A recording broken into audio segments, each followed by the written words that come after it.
it just felt inorganic, inauthentic, and not so much. It was the stuff like that. It was the happy birthday. It was the basketball.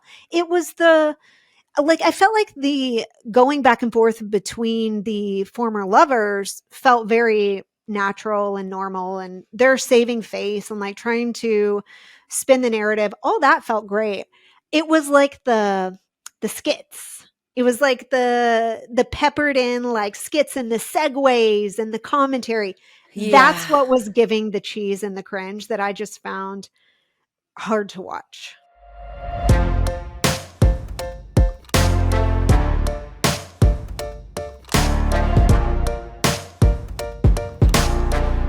Hi, Spinsters. Oh, I like that. I like it. I like when we do it in unison, like a little acapella, choir. When I'm up here, you should be down here. Oh, yes, we should harmonize. You're right. Okay, we'll work on it. I'm going to send you a pitch pipe, and we can like really figure out the right balance. I am so tone deaf. Well, we are coming to you today with important Love is Blind recaps. But before that, we just want to wish everyone a happy Halloween. We know Halloween was this past weekend. That's right. I will put up a picture of my costume, but is it sexy? Yeah, kinda. It's so specific though. What is it? Wait, tell me what it was. So, okay, so this is a stretch. My friend is went as a very erotic version of The Mask, like Jim Carrey in The Mask. Like a super sexualized version. Okay. And I went as Cameron Diaz's character in The Mask, which here's the picture on my phone. It. Okay. But I got the exact dress. So the dress was very expensive, and it's the real dress that she wears in the movie. I love that. So, anyways, yeah, we'll put that up. I need to see a picture of your friend to like analyze, because I often say, so I'm like a little bit of a TMJ patient, like a teeth grinder. And I often liken the strength of my mandible to that of The Mask. Do you see it? Do you like see the resemblance? And so sometimes if I'm talking about it to my friends, I will send a picture of Jim Carrey in The Mask, and I'll be like, this is me. And it's just like this like crazy strong mandible. Do you see that for me? I mean, no, but I do understand. It's like what is it? The maxillary. It's like these muscles are like, they're too strong. I could bite through steel. Well, so one thing I did do was I went to a haunted house. Now, we've discussed at length about how we really can't stand, being that close to any thespian. And you need your performance, like as a comfortable distance between you and the performance. So something strange happened. I have not been to very many haunted houses in my life, so I really didn't know how I would respond. I will say that I had a bunch of drinks beforehand, but I was going with my crew was it was 2 gay men and 3 lesbians and me. So I expected, these are not my tougher gays. I expected there was going to be a lot of, and I just thought, well, I don't know. I guess it'll be scary. So this is ranked as the top 5 scariest houses, haunted places in America.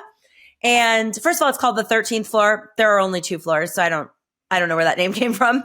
But nevertheless, we go to this thing, and as we're walking in, everyone's fighting over who's going to go first in our group. And I was like, well, I'll go first if it's a thing.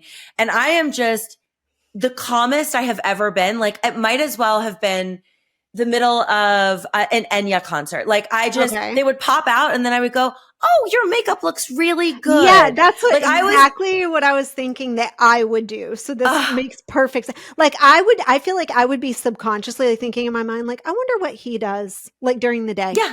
Like, is he a barista? Does he have a regular 9 to 5? Like, what is this gremlin that is, foaming at the mouth and coming at me with a machete? What is his real job? Like, I feel like I would be like concocting stories for these actors. Yes. And what I have a real hard time with, which I always have, I have a very soft spot. I don't like children, but I really like elderly people. I grew up in Florida, God's waiting room. So like, I'm very used to being around old people, and I get very like concerned about them. And when I saw like older, like I'm saying like 60 plus workers at this, I was like, how's your heart though? Yeah. Is this Is this a good line of work for you? Should we maybe consider something like a little more low key? I get that. That is kind. The library not hiring? Like, I don't love that you're at this. Yeah. So, but they were like aggressive. Like they'd run after you. Like when we exited the haunted house, one of them ran after me with a chainsaw and he's, yelling at me. And I was like, good job, buddy. Good job. Like, I was the worst. Look at you. Your knees are so lubricated. The cartilage is still working. That's great. I feel like I would feel the same. I don't think that I could get scared. Did your friends get scared? They were petrified. They were? Yes. See, I don't understand it. But the most magical thing happened. First of all, there were tons. I didn't realize there were a lot of like teenagers that went to this. And I think that's like what you did as a teen. I forget. Yeah, of course. But I was devastated. Okay. The two things I will tell you. One, I was upset they were there. But two, they were all sober. And I was like, what are you guys doing? Why aren't you fucked up? Like they're teenagers, Corinne. They're children. You got a night out. Like we definitely would have taken hits of acid if it were me in Florida in the 90s. Like would have been smoking weed out of a bong in someone's car. Would have been drinking Mad Dog for sure. Like nobody would have been sober at this. And they were all totally. I relate to these teenagers. I was not a teenage drinker or anything. I was like straight lace girl. So I think you had a bunch of like flirty girls acting scared just so that they get they draw the eye of whoever they're into to give them comfort. And they're like, oh my God, I'm so scared. Stop. I get it. That's what they were doing. And it was freezing outside that night and they were all in like hoochie shorts, really trying to show up. I'm like, did you not know where you were going? Like, because there's like 3 different haunted houses in this thing, but you're outside, there's bar area outside. So the other thing I will say, and then we'll leave this. I saw a group of like Black aunties and uncles and I was like, let's get closer to them. They're going to be a lot of fun. They're so I am like, and funny. Mm-hmm. So I watched them, like they were leaving the bar and I grabbed my group. I was like, you guys, let's go. So we're in line behind them. Like I was actively deciding that I wanted to be with this group. Yeah. And I noticed they're all wearing matching hoodies and they're like nicely made hoodies, but clear that they made them. And on the front, it said Cousin Crew. And then on the back, it just said FDK. And I was like, it's probably, family name or something. And I'm just trying to befriend them. What do you think FDK means if you were to guess? I don't know why you would guess this. Well, I'm going to know that I'm wrong because you're leading with that. But FD is usually fire department of, and then the city. So it's like FDNY, FDF, right. FDFS, FD, it's like fire department. So that's what I thought. Okay, I had a slight paranoia that you were just going to know what FDK was and that I was going to feel really stupid. Okay, so I asked them, I was like, hey, I'd love to join FDK. What is it? And they said, fuck them kids. That's what it is. Actually, you are a member and you just didn't know the name, but you belong. I have been complaining about the number of youths here since we got here. Oh my God. And they said, you've never been more spiritually connected to a group of strangers in your entire life. I followed them around the rest of the night. Yeah. Well, I bet they were so fun. That's amazing. Yeah. Not the fire department, but on a similar note. Okay. So there used to be a bar in New York City that I went to a couple of times. It was called the 13th Step. And it was called the 13th Step because there are 12 steps in AA. I knew it was that. It's the 13th step. So do you think that's the same thing with the 13th floor? Oh, I don't know, but I assume this might be just me being who I am. I assume the 13th step is off the wagon, is back to right? Like that's the 13th. Like the next step. That's a clever. It's clever. Yeah. Like after you complete the 12 steps, then you go to the 13th step, which is the bar. So whenever you said the 13th floor, I was like, oh, is this like one, is it a call to that? Like, is it like, I don't know. Maybe I love that. No, I don't know. I think it's because they're historically haunted. That's what it is. The 13th floor, like most mainstream hotels, you should know this. You travel for business. They don't even have a 13. That's what it is. It's because it's like haunted. It's eerie. It's scary. It's the 13th floor. Well, I wasn't scared at all during this. No. That being said, we can segue into the fucking the scariest thing I've ever had to watch is Dating in Denver on Love is Blind. Let's talk about the actual scariest thing that we've seen in the past week, and that is the Love is Blind reunion. The scariest acting I have ever seen.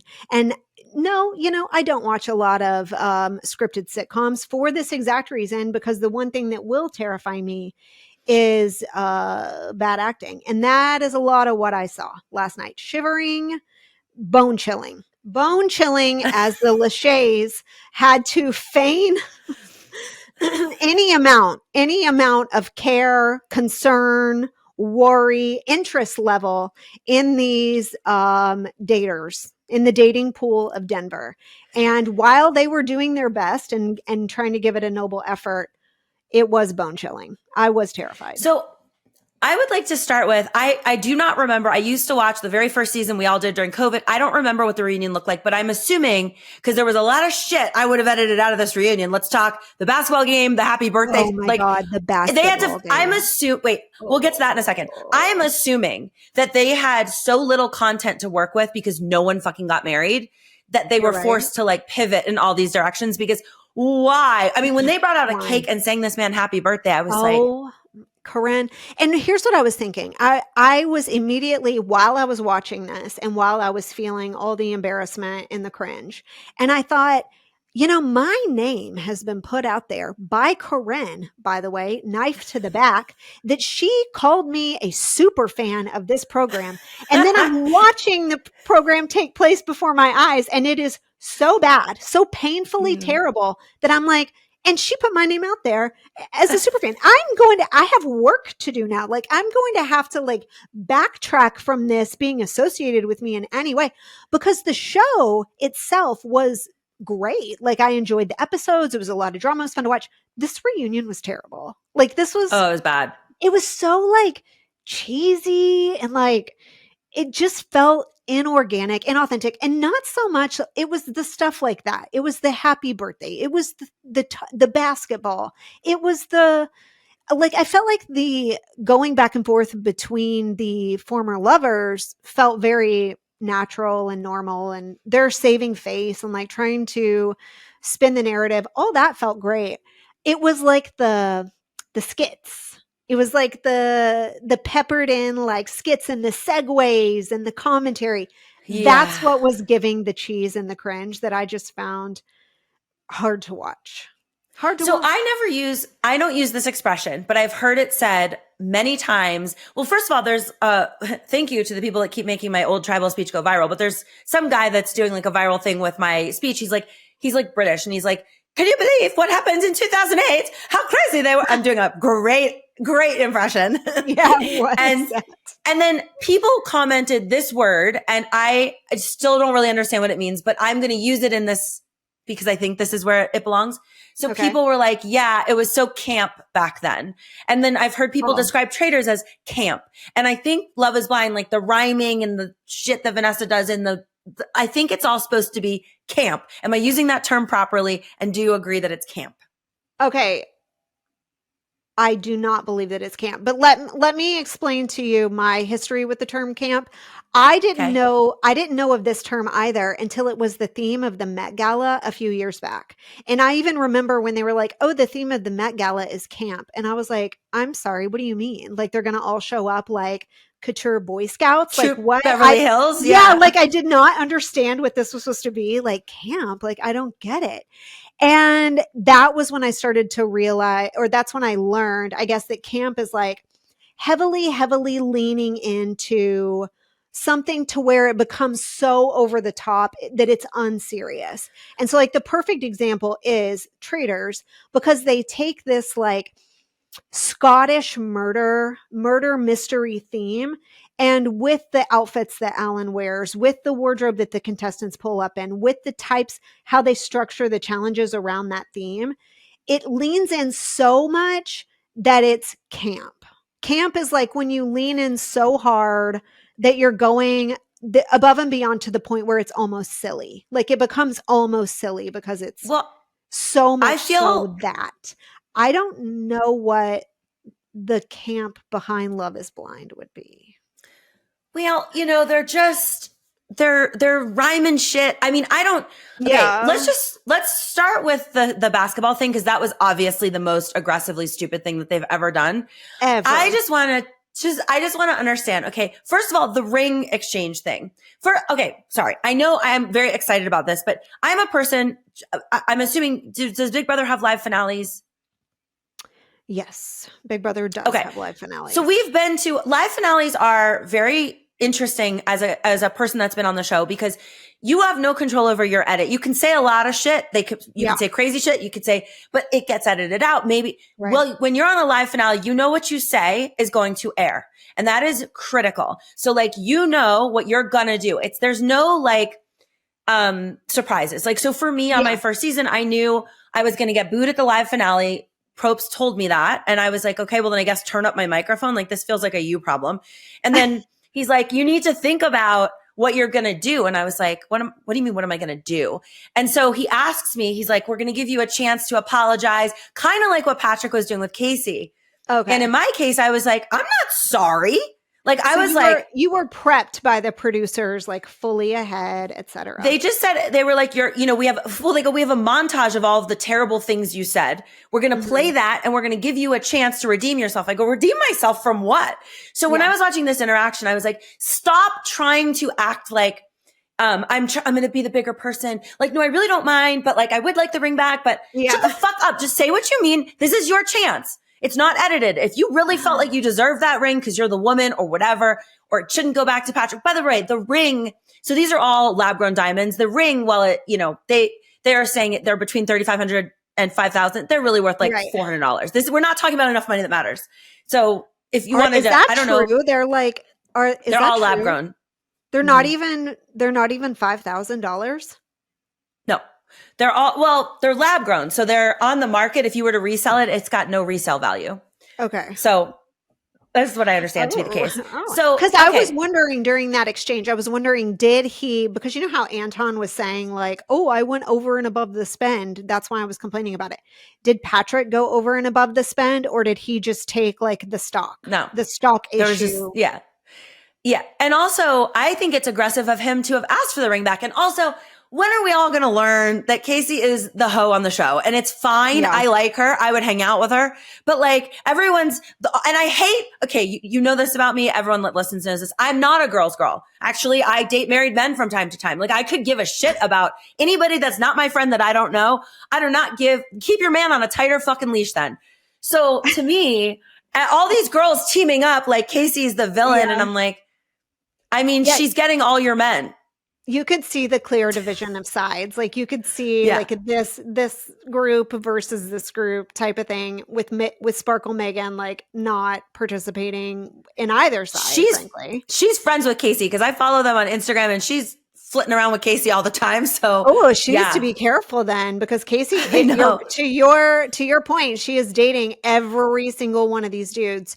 I wondered during that entire ring exchange, it was very much, the way that I took it was that Patrick, he wants to be seen as like the good guy. So he went into it with that frame of mind where he was like, even though what I'm saying is, I want the ring back. Number one, I'm going to frame it in that, like, I don't want you to bury yourself. I don't want you to get any more hate on the internet. Please, I'm giving you every opportunity. Please just apologize and give the ring back because you want to, right, Kacie? Like but that's self-serving for him too. Yeah, it's self-serving for him because he's just trying to be seen as like the do-gooder of the show. So it's not even like his genuine feeling either. Like, it goes both ways, I feel. I was just fully like, this is so stupid. Who cares? Well, frankly, why do any of you get to keep the ring? Like, the rule in the contract should be that, like, if you don't stay married, the ring goes back to Netflix and they use it next season. Like, I don't even understand why there is a conversation about who gets to keep a ring that belongs to no one, frankly. Like, it doesn't. Agreed. It's not even theirs. And I just would have killed for when everyone apparently hated Nick. I'm like, Nick, first of all, Kacie got so much time at this reunion for somebody who wasn't really on the show. Yeah. And Nick, who was actually hated by the cast, they like, they gave him, they were so mature about the way they addressed it. And I'm like, this sucks. This is terrible TV. Like, why doesn't Joe just go, I didn't like you then and I don't like you now? Like, I don't know. Why are we doing this? And then meanwhile, all the women are like throwing jabs, like throwing barbs and making each other look bad. And none of the guys are showing up and saying anything to Nick. It was like so annoying. I agree with you on that. And then the whole awkwardness, the cringe of the basketball scene where she wins the ring back, right? Because she's better, I don't know, at playing horse. And who is this basketball player and how is he involved? Is he close personal friends with the Lachey's? No. Like how in the world did we find out of all the basketball players, we were like, this guy needs to come shoot at a portable basketball goal on Love is Blind finale. Like, I don't understand the logistics. I know Chris. I've met Chris in real life. I have a very short but funny Chris Paul story. I'm not like, yes, I'm somebody that had a lot of friends that played basketball, but like, I don't know, if you didn't play with one of my friends on a team, like I don't just like know all the players. And so I know LeBron because LeBron played with a friend of mine on the Cavs. And so I've spent time with LeBron. I've like, I know his wife, like I've been around him a bit.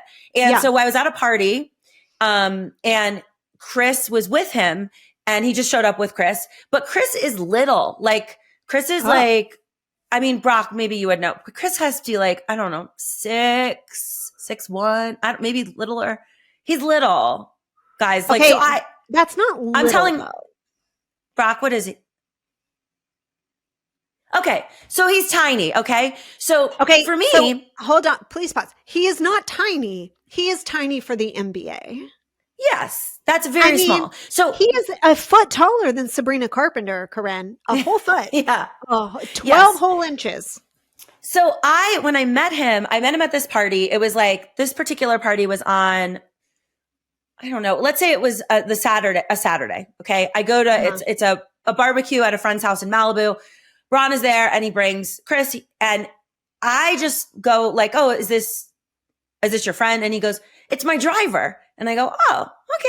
And I thought, I don't know when we're doing the thing where the driver comes inside, but sometimes you do that. So I don't know. I put it in my fucking tiny little bird brain. This is Ron's friend who's his driver. Okay. So now we're talking at this party about another party that we're going to that's like his agent was throwing. And he's like, yeah, we were talking about whether or not they were going to have cell phones at the party. We didn't want cell phones at the party. It's just like stupid conversation. But I know that he's going to be at this other party. So I get to the other party. This time I am with other NBA players and we all walk in. There's Bron. I'm like, hey, what's up, man? And then I go, man, you are so good to your driver. Like he's at this party too. And Bron starts cracking up. And I was like, and Chris is like, I play in the league. And I was like, wait, they were like, it was a joke, Corinne. And I was like, oh. So anyways, to me, Chris Paul will always be LeBron's driver. But now I don't know. And you maybe weren't 100% sure if he did play basketball, though. You weren't sure if that was still a joke. But now that you've seen him shoot the hoop on the Love is Blind reunion, now there's some clarity around his actual profession. So this is a good thing for you. Yeah. But I was like, same thing. I was like, what is he doing? I mean, I assumed because they film it in LA, they just picked whoever was around that. Did he get like volunteer hours for this on the team? Do they have to like go to a soup kitchen? And he was like, yeah, I'm kind of busy on Thanksgiving, but I could go shoot some hoop at the Love is Blind reunion. I just need to know the logistics. Like why this particular person and why at all? Why are we shooting hoops at all? Also, I don't understand. I'm sure Chris is married. I don't know anything about his like female situation, but I was like, let's not put Kacie too close to Chris Paul or she gonna date Chris Paul. In 2 seconds. That's the next headline in 2 seconds. Also, I did not realize watching the season, which granted, I didn't see hardly any of her because I started tuning in later. So I didn't get a lot of the pods that she was in, but I did not realize that she had one, maybe two of those like piercings that are just like built into. What is that? I haven't seen one of those in a long time. It's a piercing, but it sticks in your chest. So the back of it is like a hook.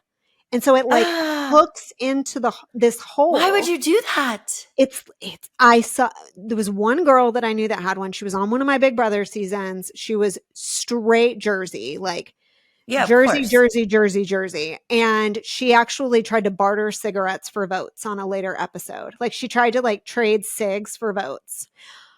So that gives you some perspective. Okay. And she had one of those. And so for like our competitions, they made her put a Band-Aid over it to like protect it, which I think is worse. I would just take it out and lose it forever because I would rather have anything but a Band-Aid between my boobs. Yeah. Like Yeah. I think I'd rather take a Band-Aid over the eye than a Band-Aid between the boobs. It's just not a good.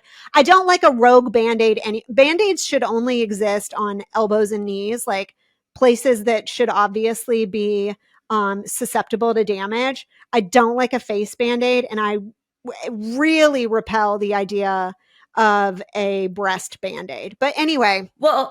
Okay, first of all, thank you for solving this because I had been wondering, I thought it was an incredible floating diamond necklace, like that you just can't see the chain, and I couldn't figure it out.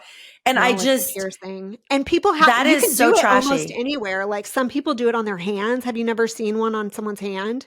People will do it like on their hands. Yeah, like I think you can do it almost anywhere on your body. The back is like a little hook. And I've seen it that one time on Big Brother. Very informative program, stuck with me all these years. I didn't know that was a thing that that just seems like trashy Jersey. It doesn't seem like a normal person living in Denver would do that. But okay, Kacie. The really cute girl, Allie, does she look like the kind of girl who has not just a rose between her boobs, but a beat up looking one? Like it already looks like it's already aged. She has a lot of bad tattoos, but she's not really Denver. She lived here. That's why like she had nobody to bring to the family thing. Cause it was like, like she's a traveling nurse. She's been here for like under a year. She's like, this is my friend. And then I don't know why Vanessa should have known not to ask this. She goes, oh, how long have you known each other? She goes, a year. Yeah. Met her when I moved here. And I'm like, oh, see, we could have just skipped that and pretended she knew her for years. I thought it made sense that she lived in Denver because you had said that everyone in Denver has tattoos. And so that made sense in my mind of like, oh, maybe that's why Allie has tattoos because she doesn't, to me, she looks like a Miss USA. Like she looks like very glamorous, like she's beautiful. And she gives like pageant girl to me. And so the old busted ink rose between her boobs to me is jarring. Like it just like kind of doesn't fit. It's also like if you're going to be, she's so high class. She would never date someone that goes to a strip club. You can't have a beer. Like, well, what about those tattoos? Honestly, like you have because she has like one of the saints, like a woman on her sleeve. Like, all right, you don't really seem like a woman who hasn't been inside a strip club. Okay, Allie. Right. Let's talk about their clothes because I was like, who decided this is going to be the ice capades? What the fuck are all of you wearing? What are you wearing? We had a lot of gowns. I hated them. You hated all of them.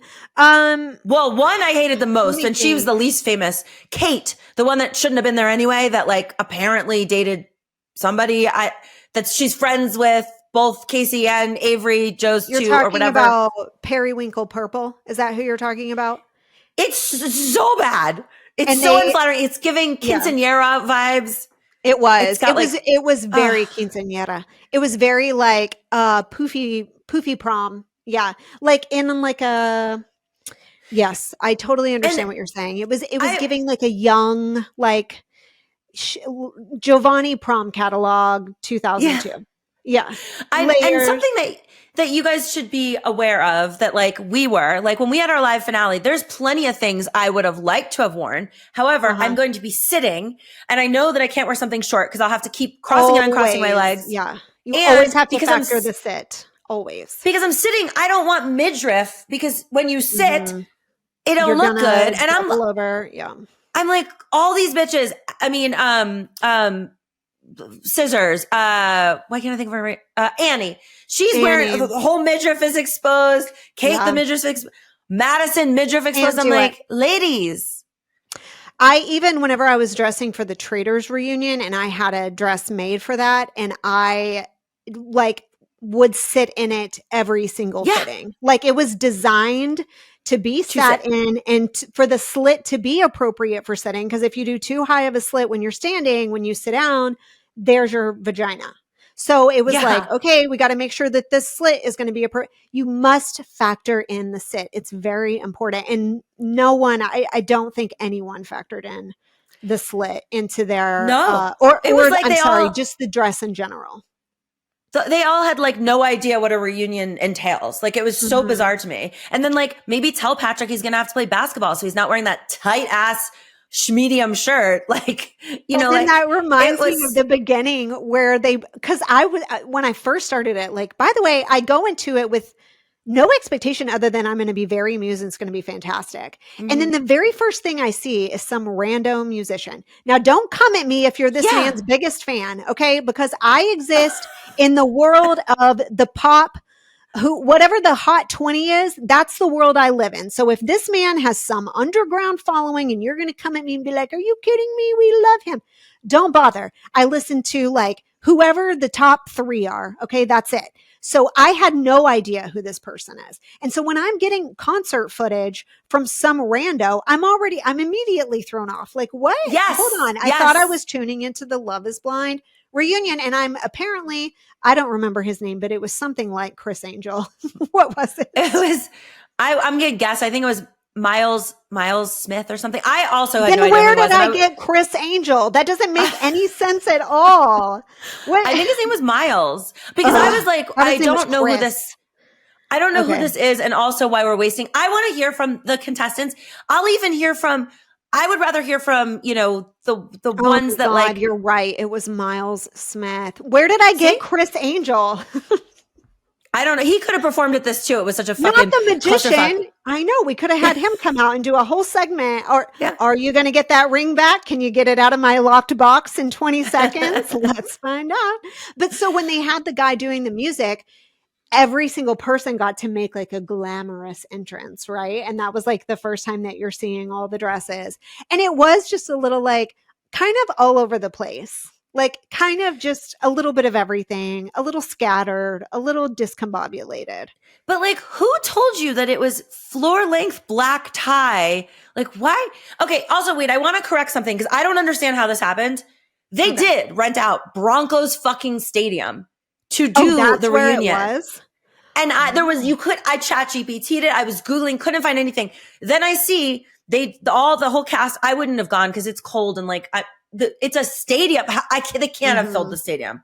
I don't know what happened, but I was going to say absolutely not because the stage looked really small, actually. No, honey. The reunion was filmed weeks ago in LA. Oh, okay. They just broadcasted it at 7 p.m. Mountain when it came out on Netflix, and you could go to the stadium and watch with all the contestants. Got it. They all had outfit changes. I could see them, but all the Instagrams that I watched, I went through all the cast. There's none that show the crowd. It's just them getting there before everyone, taking I'm like, yeah, because there was like 14 people that came to this. But nevertheless, that's why I think Vanessa was like, maybe they were thinking about coming for that stadium thing. I see. But I don't. So where did they film the reunion? You said it was in LA. But was it at the Hollywood Bowl or something? It looked like a small stage. It did look like they were outside because it was windy. So I don't know. They were outside because it was very windy. And the people in the audience were incredibly casual and freezing to death.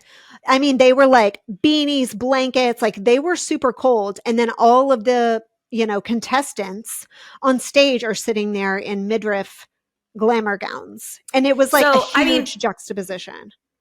I'm also guessing, I'm pretty sure they filmed it in LA, but I have something for you. This is a perfect segue. Okay. I went on the Netflix shop because I thought, wouldn't it be funny if I had a goblet for the next episode? Yes. I did not buy one. Would you like to know what a Love is Blind goblet costs? Would like to know this information. Yes, please. $30.95. For a completely nondescript gold goblet. Well, in this one, they've printed Love is Blind on it. However, I didn't feel like plus shipping. Now I want you to guess because you saw these people covered in blankets in the finale, which I thought was a very strange move. Can we just get outdoor heaters or what are we doing? So they pan to KB's mom and she doesn't know they're panning to her. And she's just in this blanket. Like, when is this going to be over? Like it's, I know exactly the moment you're talking about. Yes. They sell the blanket. Would you like to take a guess? They pitch it as the Love is Blind Pod Squad Sherpa blanket. Would you like to know what that costs? $59.95. $72.95. I mean, I was including inflation in my guess too. That's crazy. Here's something that you could get for somebody you love for Christmas. Aww. There's a Love is Blind Pod Squad golden goblet necklace. I'll put all of these pictures. I'll send them to Brock. Okay. You could have a necklace with that on the end of it for $61.95. $61 for that necklace? Correct. For a fake gold necklace that has a little goblet glass attached to it. Also, if you are considering purchasing that item, let's do some reflection. Why do we need a faux gold necklace to dedicate our love for Love is Blind publicly? I don't know. But also, I would get that if I was literally one of the girls that didn't make the show, but I was in Love is Blind, like the one I was maybe going to interview, right? Like Pod Squad, like I only made it to the pods. I don't know. Maybe there's something in it for you. I would even get it maybe if I was actually one of the girls who was like seen on the show. Like that's what I'm saying. As a memento. But why does the average person want one? I don't know. I don't know how many of these they're selling, but I thought that was going to be of interest to you. Okay, that is of interest to me. Here's my point, which this was my point talking about those goblets from day one. It's not good branding because it doesn't say Love is Blind on the goblets. Like they're just holding, if it does, it is done so small and so badly that I've never noticed it. And by the way, I watched this entire reunion, had no idea those blankets were for sale. Like it's not effective. It's not effective. Like you're not selling blankets because I just thought that they brought their own blankets. Like in no part of my mind was I like, oh, I got to get one of those. They look warm. They look snuggle. Like it's not working. Okay. Like, no, for example, on Big Brother, one thing that they sell that I actually think is like a pretty funny, cool, clever piece of merch is that they sell HOH robes. If you win head of household, you get an HOH robe in your HOH room. And so a lot of people who win head of household will wear that robe when they're cold in the house, or they'll just like have it on like as a sense of pride of like, I won HOH. I think that's good marketing. Like an HOH robe for someone who's a huge Big Brother fan. Like, I think that's a great idea. I think it's funny. I think it's clever. I don't understand the Love is Blind Sherpa. Like it's not, that's a much harder line to draw for me. On Survivor, they sell the buffs, which makes sense because you see us. Yeah, of course. All the time. We have to have it on. Yeah. I don't know what they're doing. You would buy that for a fan of the show. You would be like, oh, so-and-so loves Survivor. I'm going to get them a buff. How do you get a Sherpa blanket for a Love is Blind fan? Do you see how it's not working? They need to call me. I do. One other thing I will note. So not only did I miss this fucking stadium thing, which again, I actually had a second date last night and I was like, I could cancel this date or I could make this poor gentleman go with me to the stadium. But I just was like, I don't think anything that magical is going to happen. Now, what I am pissed that I missed that I sent you is apparently the after party for the stadium was at a tavern. It's called Highland Tappenburger. It is walkable from me. They rolled out a red carpet. It's a tavern. The only thing that happens here is football games. It's not a club. It isn't a restaurant. I mean, it's a tavern that serves, it's called Highland Tappenburger. And I realize because I see Annie in just another incredibly unflattering dress, taking pictures on this red carpet and she tagged where she was. And I was like, I was steps from this. They didn't publicize any of this. You could have at least gotten us some real footage from that red carpet. You could have, but then think about this. You would be in the background of their pictures now on the interwebs and people would be able to identify you as someone who went to the red carpet of the Love is Blind Tavern party. I would have gone as the kind of rep you want. I was going to go as a journalist for your information. I was going to come and have them speak into my phone, ask them questions. If you're going to be seen there, please, dear God, make yourself a press pass. Yes, so that you retain like a shred of dignity. That's a good plan. Good plan. Good play. No, you sent me the picture of Annie here and she's holding up a goblet. Of course. It does not appear to say Love is Blind on it, at least as far as I can tell. Yeah, I don't know what I to say. mean, I didn't think that she looked particularly great on the reunion either. no. I think it was a fresh blowout, but it still was. What I will say though, I thought Vanessa's hair looked so good, and Vanessa, she had like she can do no wrong. It was like a short bob though, but like a blown out short bob that I do not feel is easy to pull off at all. Like I feel like that hairstyle would age most people. It would definitely age me. I would immediately look 55. And it looked gorgeous on her. Like she looked beautiful with that hair. I will say that. I will say that it looked fantastic on her specifically. No one else can do it. I'm not permitting it, but I am saying that she did it well. I'll let her know. Yeah, so I was a disappointment to you all. I didn't make it to this after party that was at a tavern in my neighborhood, which again, I don't know why everything they do is in my fucking neighborhood. Like all the restaurants they go to, everything they chose was in my neighborhood, like a very small part of Denver. And I'm not giving you any passes because we've now seen the finale, the reunion. It's over. It's over, baby. And you were boots on the ground. And what did you deliver, Corinne? Other than a couple of punchlines here and there and a couple of fast and loose judgments, you got us no behind the scenes access. You didn't go to the watch party. You saw in the flesh Edmund and Anton. You could have been his new roadie girlfriend. Well, and did you make any attempt? Absolutely not. Absolutely. I didn't. Listen, if I see KB, I'm interested. I have just like one or two more things to say, and then we're going to close out the Love is Blind.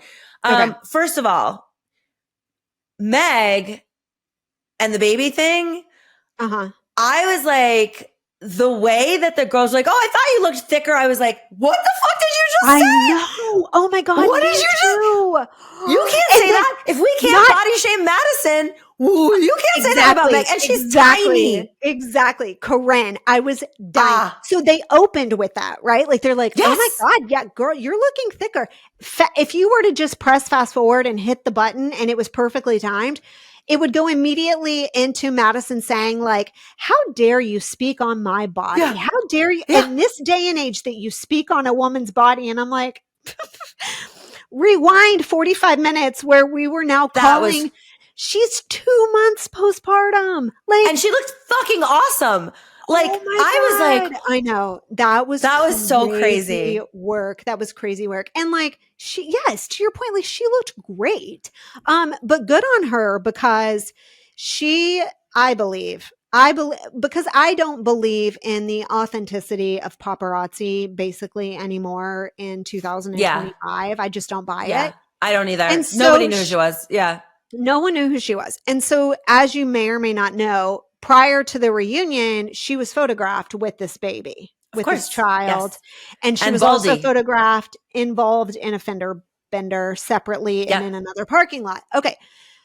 Good on her because she could not spoil anything per her Netflix contract, I'm sure. Like it could not like verbally come from her mouth. She could not put anything on Instagram because it would like spoil the show or whatever. So they have it like locked down tight. However, you know who can? The U.S. Sun.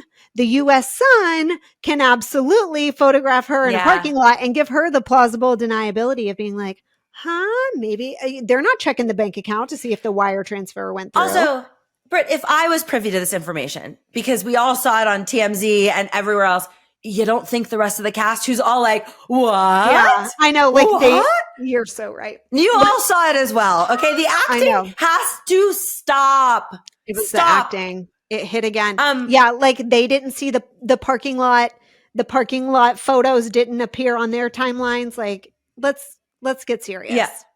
I have one other thing to say because this came across, it didn't come across my desk. I went out of my way to figure out who bald guy was. And like, they said he was a mogul. Oh, good. Cause I wanted to know. Okay. Yay. Okay. Thank you. You did some work. So he's the CEO of Nova Automation. Okay. And according to estimates, he makes $206,000 per year. And I was like, hey, I make more than that. Am I a mogul?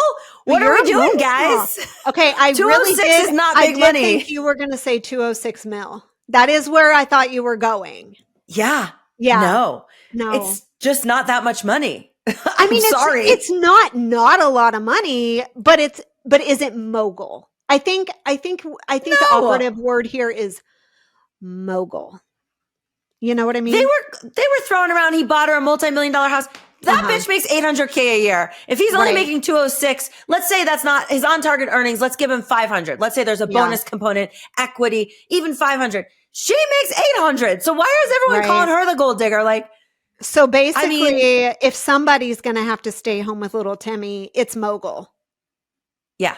Mogul's warming up the bottles because we're sooner going to leave his mogul salary on the back burner before she quits working. But isn't she like okay, I'm sorry. I don't want to take up the whole time because I wanted to say one thing too. So I'm going to drop it with mogul for now. Okay.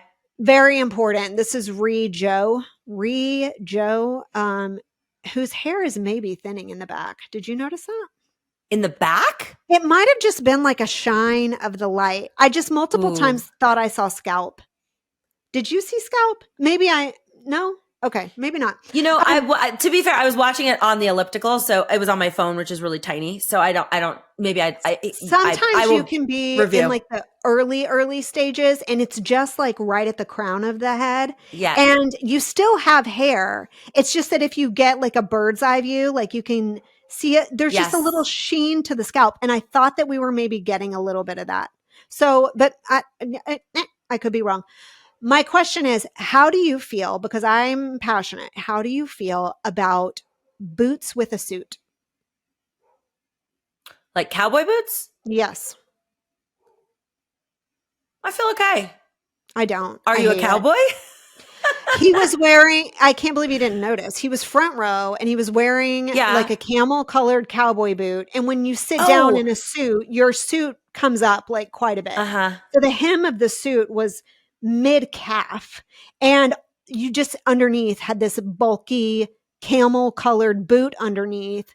And I despise it. I just don't like it. And I'm not averse to a cowboy boot in every situation, but I am averse to a cowboy boot when you're going to be seated in a suit. I'm very averse. So it's bulky looking. It looks like this big, it looks like you have a bag around your leg. I don't like it.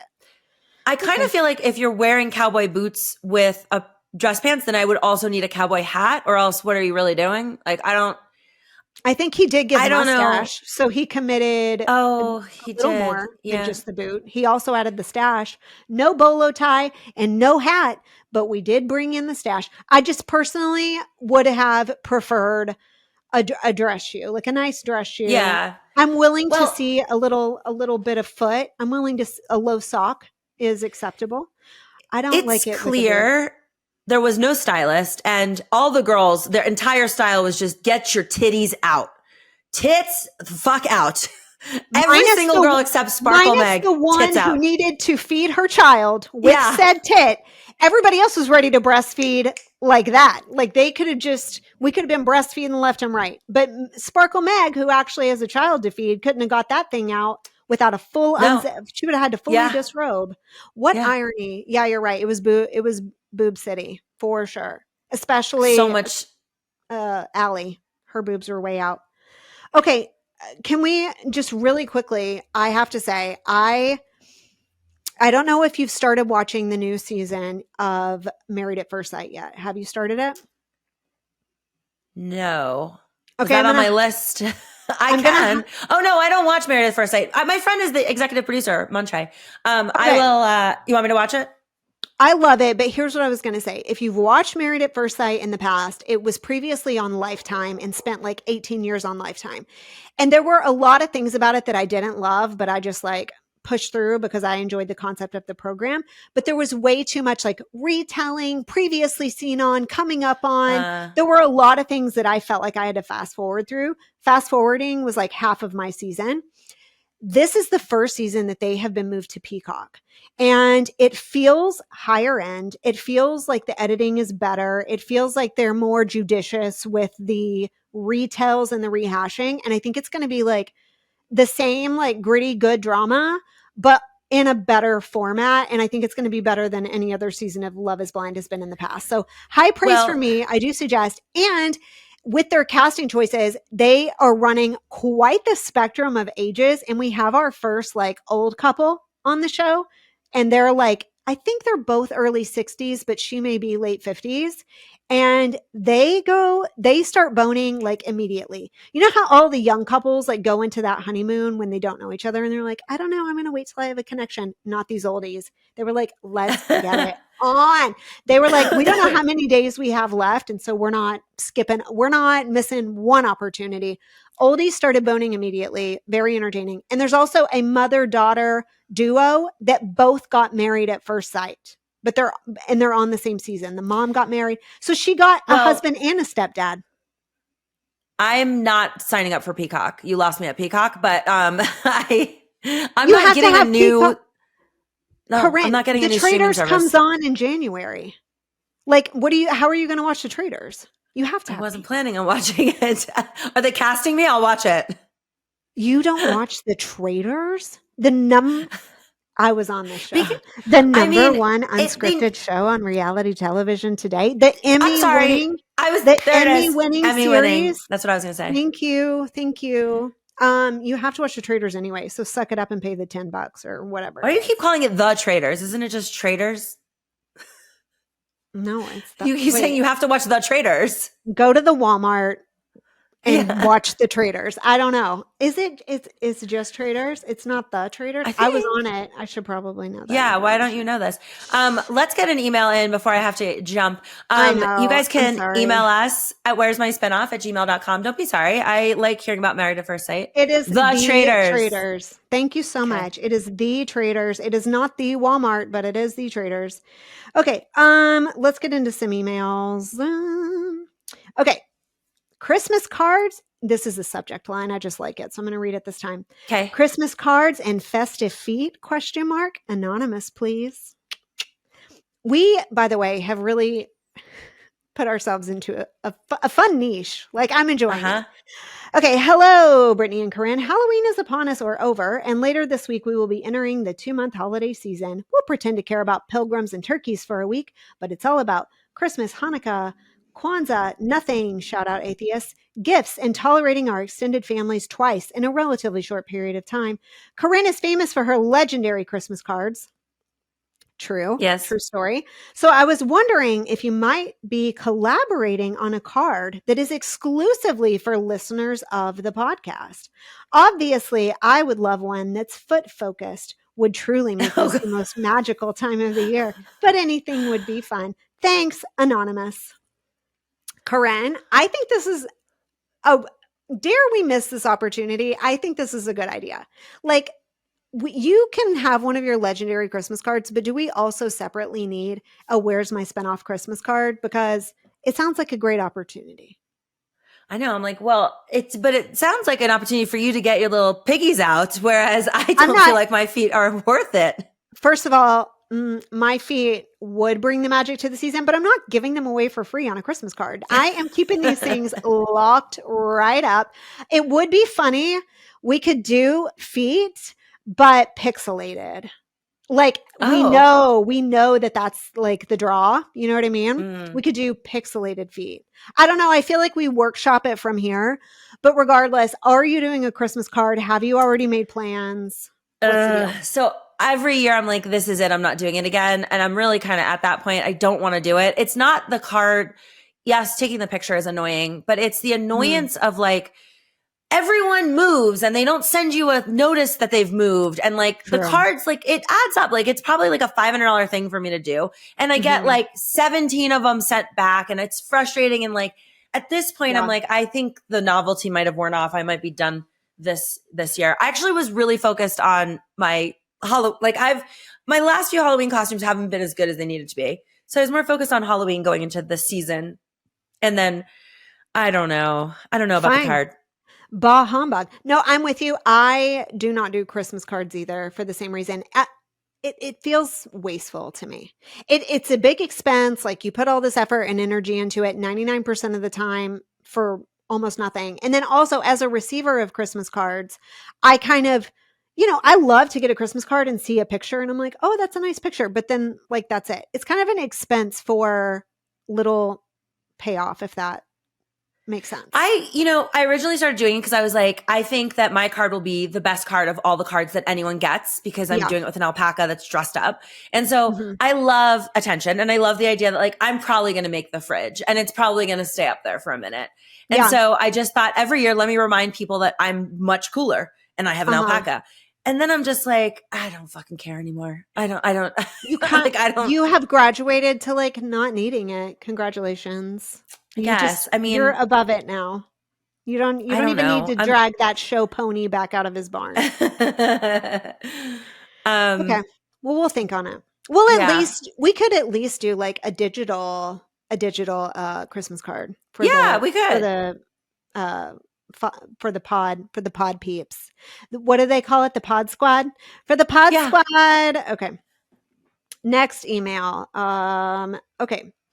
Brittany, hear me out. Corinne should join Selling Sunset. She has the contacts, knows how to sell, and would bring the drama. Plus, it would get her out of Denver. That's because of the dating pool. And Chrishell, so please make it happen. Corinne, how do you feel about a future for you on Selling Sunset? Are they selling their bodies or homes? Do you not know? I'm assuming it's got to be homes, but I'm totally guessing. Are they selling something else on Sunset? On Sunset Boulevard, you can either prostitute or you can sell property. I don't know what else you could sell on Sunset Boulevard. Corinne, I don't know how you're walking through this life on a day-to-day basis. Like, how are you existing in this place I don't know, but are not consuming enough media to be aware of Selling Sunset, a show that, by the way, I haven't watched in seasons. I have watched it before, but I haven't watched it in a while. Okay. Yes, they are selling real estate. It is these two identical twin brothers that started their own real estate company, the Oppenheimer Group. But it's not the ones. Them. It's not the ones that Alyssa Riley knows. Those are different ones. Those are the Property Brothers. Those are on HGTV, different network. We have two different twin sets. Those ones have hair and they're tall. You would hate the Oppenheimer brothers. They're really small. They're like, I'm gonna find out how tall they are. You would not like them just because of their size. You would hate them. That's actually. Thank you for sending your email. She would never work for someone of that size. She can't. But I'm gonna assume they're Jewish. Oh my God. I've been saying Oppenheimer, which is the guy who invented the atomic bomb. Wrong Oppens. It's Oppen something else. Brock, what is it? I was thinking of the movie. Oppenheim Group. Oppenheim. Okay, because I was just going to say. Very different. So Oppenheim is a Jewish name. Oppenheimer is a German name. Like Oppenheim. Like I grew up with kids with the last name Oppenheim that were Jewish. So I don't know. Okay, not the atomic bomb. Rather, California real estate. And that's the show. But I don't see it in your future. But, you wouldn't work for them. Here's the thing. I could sell anything. I'm a very, very prolific sales rep. However, I don't know anything about homes. I am ass out every time I got an HVAC. Oh, did I tell you I'm getting an HVAC license? Home Depot is giving out free certifications, self-paced, and I'm getting my HVAC license because I'm tired of paying these schmoes to do it. Yeah. What? Taking matters into my own hands. I know. Oh my God, I'm going to make my husband do this. What do you mean? Yeah. Home Depot is giving out free HVAC certifications. Yep. Oh my God, I have to send my husband, make him do it. That's insane. You're going to do it. You're going to meet someone at this. You're going to meet someone handy at this program. It's online. I guess maybe at graduation, if that's live. They have a bunch of different things. I'm taking the HVAC path. But yeah, I am really quite useless. Like I bought my home. I looked at it for about 40 minutes. And then I just was like, okay, just put an offer in. And my realtor was like, okay, I don't feel comfortable. Like, why don't you take the evening? And I was like, okay. So at 7 a.m., I was like, yo, just put the offer in. We're going to lose the house. And he's like, we only looked for one day. I don't feel like he was like trying to do me a solid. And I was like, just shut up and put the offer in. And he did. And then that's where I live. So I'm like, I would not have the patience for anyone that was like, I need to see like 30 more places. Yeah, you would be so annoyed. It would actually make the program better. You would be very, very funny on it, but what isn't that true for? They are 5'6", these brothers, these boss brothers. No. I knew you would be, your reaction would be visceral. I knew it. 5'6". Imagine your boss being a 5'6" bald man coming at you and telling you what to do. And they're hideous. I'm sorry. No, that's a no for me. I knew two of them. God made two of them. Mm-hmm. Yep. Yikes. Chrishell briefly dated one of them, I think. Also, another thing that you would be averse to is the amount of glamour on that program. Those women dress to the freaking nines, sky high heels, the lashes, they look great, heavy makeup, gorgeous outfits, but to do it's funny. It's camp. Actually, this is a full circle moment because their wardrobe is camp because it's so impractical and ridiculous. No one who really exists in real estate is running around in these ensembles. So it's camp. There you go. I got a lot of issues with real estate in general. I just think that's everybody we know that did reality TV that couldn't become a yoga instructor gets their real estate license. Apparently anyone can get that. And then they're constantly announcing and re-announcing which company they work for. Self-included. I have my real estate license. Yeah. See, so you go do it. Thank you. Yeah, it is. This is what people do. It's true. The statistics are actually staggering, on year of how many people are acquiring their licenses. But also there is a staggering fact around how few of them actually end up using it. It's a whole thing that we could deep dive on at another time. We could have a whole realtor discussion, but in any event, you're probably not moving to LA to join the cast of Selling Sunset. No, you're already a mogul. Why bother? Yeah, exactly. No, but I would move to LA for I would go to LA, not move, but I would like to film another show. So, keep spitting your ideas at me. Let's see what sticks. I've told you 1,000 shows to join, most notably Married at First Sight, and you're just not listening. Well, no, I told you. I know the EP. I went through the process with Married at First Sight, and then I just dropped out because it's a long story, but they make you live with the person for several months, and during those months, you can't be traveling. You can go to work every day, but you can't travel. And so I couldn't. I stopped the process, but I'm not averse. That's something I would do. You know what I was going to ask you before we go? I'm trying to throw. When is the ayahuasca retreat? Isn't that coming up?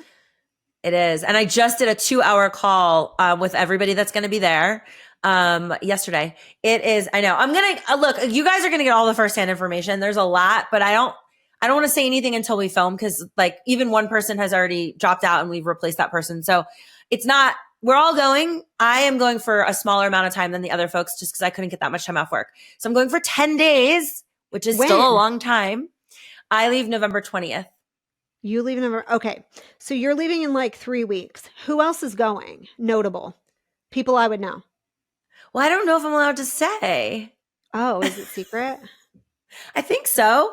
Who's going to sue you? Spencer? Is Spencer going to? I don't think so. He's not. Well, I don't think he's. I will tell you, there are several notable, you will know the people. There are a handful of newbies that I don't know because I don't watch recent seasons, but everyone that's going is people you would know. We don't have any first boots. I'll say that. It's all people who've done. Is Carolyn going? Did she get on the list? Mm-mm. No. Okay. She's newer, so I knew you wouldn't you probably don't know her. So I was just curious. No, but it's going to be a lot. I have to go on a special diet pretty soon and got to wean off Ambien, which is going to suck.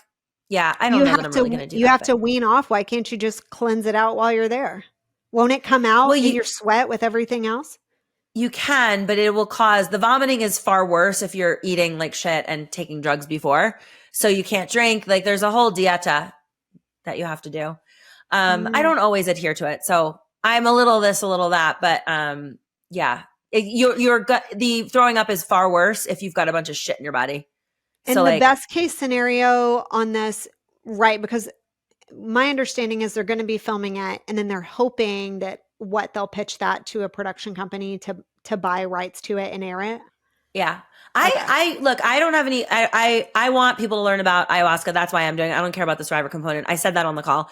However, I think it's very interesting, and I think they will be able to sell it just because people are interested in that. And then you add the component of like, these are reality show people. So there's like some familiarity with the people that are doing it. I think they'll be able to sell it, but I have no back end deal. If they sell it, it doesn't help me in any way. So yeah, so it doesn't matter. TBD, but I will be the first-hand reporter. This podcast is not long enough because now you've just reminded me that we didn't even discuss the type 1 diabetes infomercial that we got on the reunion. Like, we don't even have time to get into it. But as I really have to go. You're raising awareness for ayahuasca, and I am. We forgot that awareness has been raised for type 1 diabetes. It's just there's too much to say today. I have too much to say. I didn't know the general public didn't know the difference between type 1 and 2 diabetes. That's really strange to me. Same. Okay. I thought the exact same thing.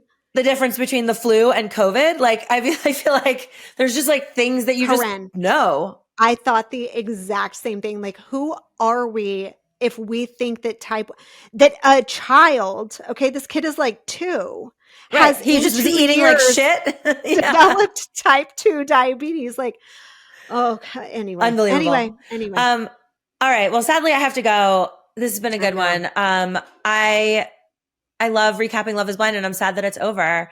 But on to other reality shows. Married at First Sight on Peacock. Corinne is going to chip in that additional $6 a month. She is a mogul after all. I think she can handle it. And as I said, we're on a new network. We have like higher end equipment. It's a higher dollar production. It's going to be worth your time, I think. That's all. All right.